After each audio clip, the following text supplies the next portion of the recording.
السلام عليكم ورحمة الله تعالى وبركاته. كسر دوادا مركلة جنالك سليكا وحان شرحنا قيبت وحان كنت ناوليت simple present tense and tense كمان tense sida uu dhibka badan kan iyo tense ka saddexaad waxaan kana stepkii labaad ama qodobka labaad taasoo ay tahay markaasi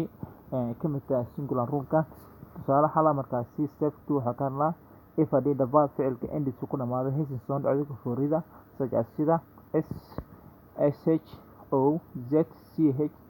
double s iyo x add waxaad ku dartaa es ku daraysaa while high column markaasi the simple present tense in a singular kaliya markay tahay jumlada statementkii bisa loo isticmaalaa esta iyo esta iyo ay esta. tusaale plus place wash washes go goes amazes watch watches kiss kisses cox coxes. okay tusaale marka for example waxa lahayn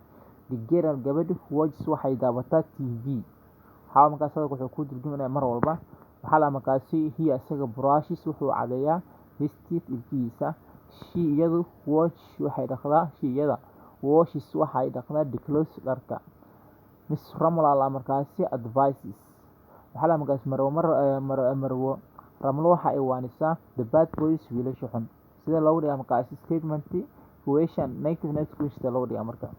she iyada wash waxay dhaqdaa the clothes dharka waxaa la markaas hadal iska caadi waxa lagu sheegay dhaqda dharka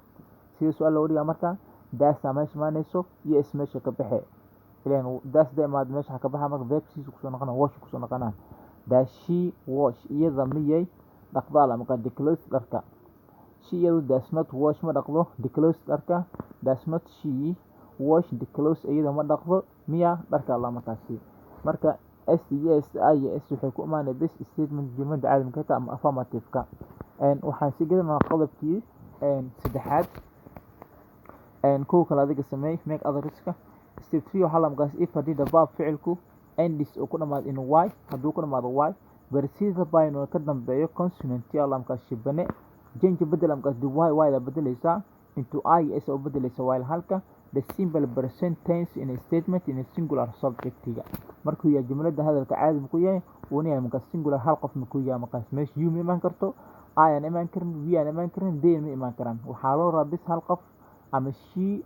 wuxuu taantan gabdhaha kala hal qof magaca ka soo qaato aniso ama Maryam ama Xamd waxa ismida ka soo qaadatid waxa ku saar hiin wiilish waxa ka soo qaadan kartaa magaca ka soo qaadan kartaa hal wiil laakiin laba wiil hadii ama hal gabar hal wiil hadii ama meesha naqana jamaa marka rule waxa naqana markaas plural rule waxa naqana laakiin singular ma naqana. tusaale cry oo hina cry soo dad cry oo qalalna price despise oo qancina horvay oo wabsi horvays carry waa qaadid carries qaada classify kala saarid classifies buur oo dugida buuris deny inkrida deny inshallah marka for example marka hala markaasi the boy will cook cries wuu ooyaa on the stool wuxuu ku kor ooyaa marka gambarka waxaa la markaasi erey si loo noqoto marna saxar noqoto marna gambar loo isticmaalo lagu firiis gambarka lagu firiis the boy cunuga cries wuu ooyaa on the stool wuxuu ku ooyaa marka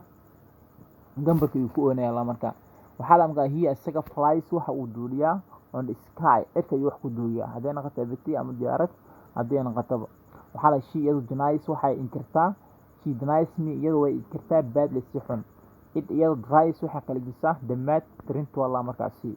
the matter la markaas people dadka waxyaalaha iska liita cries waxay ooyaan with a hunger baahi ay ooyaan marka for example tusaale waxaa la markaasi isaga flies migida erey waxa ku ah fly waxaa loo bedelay markaasi ay isa loo bedelay waa la iska tiri hiya isaga flies wuxuu duuliyaa on the sky erka wax ku duuliyaa hadal sky statement ah that he markaas fly on the sky asiga miyuu ku duuliyaa erka waa su'aal marka meesha xabax marka ay sabaxda verbs oo noqday oo fly ah hiya isaga does not fly asiga ma duuliyo on the sky erka wax kuma duuliyo marka next question waxaan qanay markaas does not he fly on the sky asiga erka kuma duuliyo miya alla markaasi asiga erka kuma duuliyo miya meeshaas waxayna eg marka make other school kala tijaabi wixii comment oo faala u baahantiin oo kala qaybta hoos inoo wareeba fadlan subscribe na saar channelka mar kale iyo mar saddexaad iyo comment jeer asxaabtina si share gareeya. Assalaamu calaykum waraxmatullaahi ta'ala wabarakaatuh.